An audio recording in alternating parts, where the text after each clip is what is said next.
Bonjour à tous, on part aujourd'hui chez Inwin qui propose un nouveau boîtier, le 303. Il est un peu dans la même veine que le 805 qu'on a vu il n'y a pas très longtemps. On a un boîtier qui travaille sur l'élégance avec l'utilisation d'un panneau latéral en verre trempé. On va récupérer un châssis en acier, on a une architecture également particulière, un unique ventilateur de 120 mm en extraction, compatibilité avec les cartes graphiques longues, plusieurs emplacements 3,5 pouces et 2,5 pouces.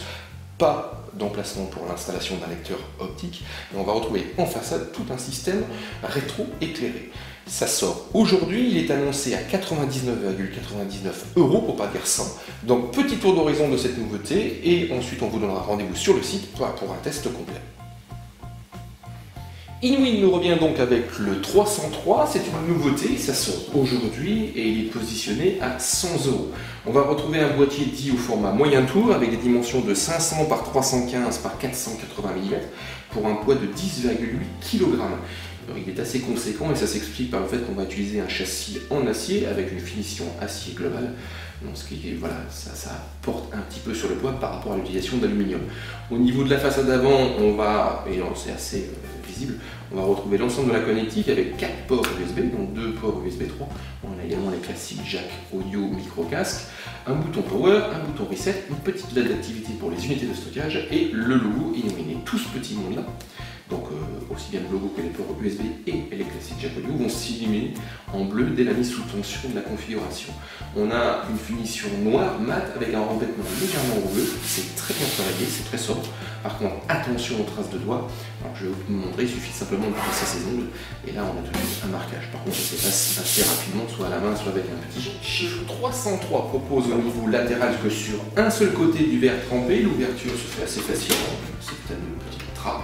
On fait basculer et on tire vers soi. Par contre, attention, c'est du verre trempé, donc le moindre choc risque de lui être fatal. Au niveau de l'architecture, on va même parler, on va attaquer tout de suite le sujet.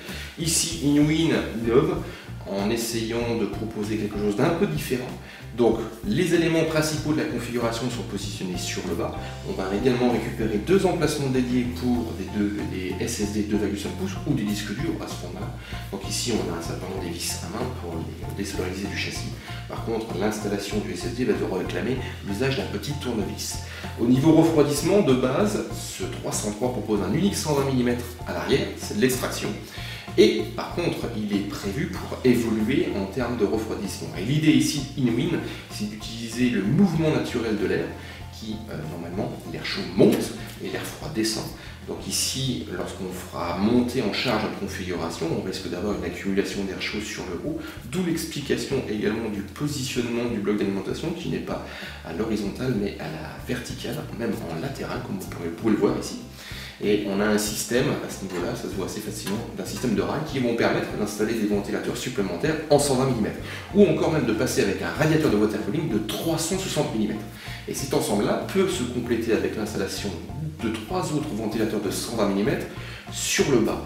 Et le but, donc, comme je vous disais, c'est vraiment d'utiliser le mouvement naturel de l'air chaud, puisqu'il monte, donc en l'aidant avec un système mécanique, avec des systèmes de ventilateurs.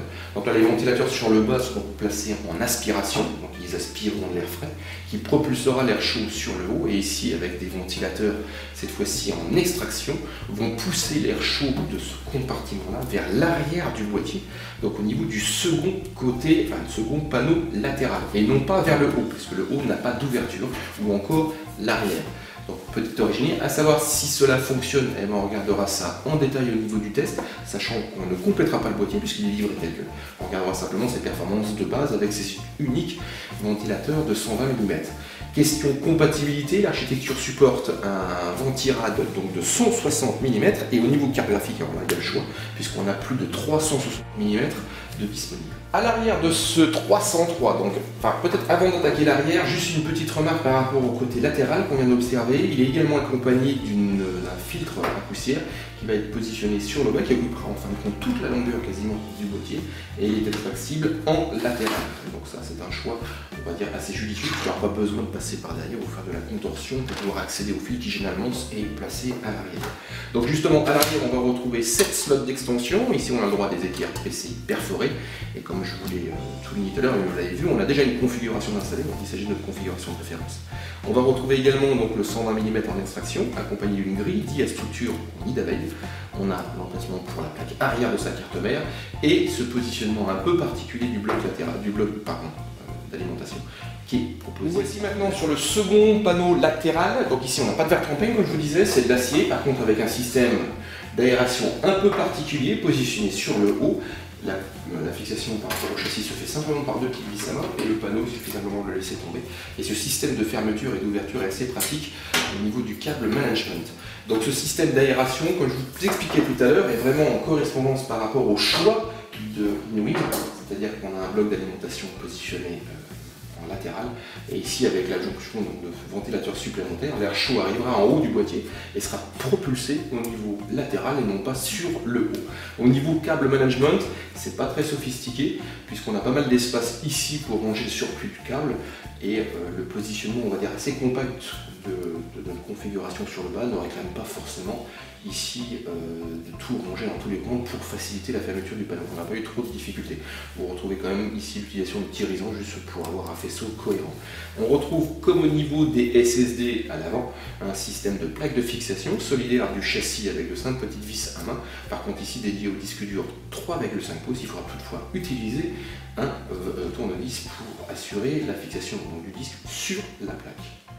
Ce 303 est donc une nouveauté Inwin, il est lancé aujourd'hui, c'est sa date officielle d'annonce, à un tarif de 100 €. Il surfe sur l'idée, donc comme je vous disais, du 805, avec un design dit élégant, puisqu'on va retrouver du verre trempé. On a également un choix et une sorte d'initiative de la part d'Inwin sur la question du refroidissement. Donc de base, il est livré avec un unique 120 mm, on regardera au niveau du test s'il fait correctement son travail. Par contre, le boîtier est prévu pour évoluer, avec pas moins de 6 emplacements supplémentaires pour des ventilateurs de 120 mm. Et contrairement, on va dire, au standard, où généralement l'aspiration se fait par l'avant, et l'éjection par l'arrière ou encore par le bas sur le haut. Ici, Inwin propose un schéma différent avec une aspiration sur le bas et une éjection en latéral. Donc on regardera ça en détail au niveau du test sur Jinfo. Je vais peut-être vous laisser, avant de se quitter, avec ce rétroéclairage à l'avant qui lui donne une marque de fabrique, une certaine personnalité. Donc je vais être obligé de diminuer un petit peu la luminosité de la caméra afin que vous puissiez mieux voir ce rétroéclairage. Et on se donne rendez-vous sur Jinfo pour un test complet. On regardera plusieurs de ses qualités en termes de refroidissement, de silence, d'étouffement du bruit ou encore de besoin énergétique. Donc à tout de suite sur Jinfo.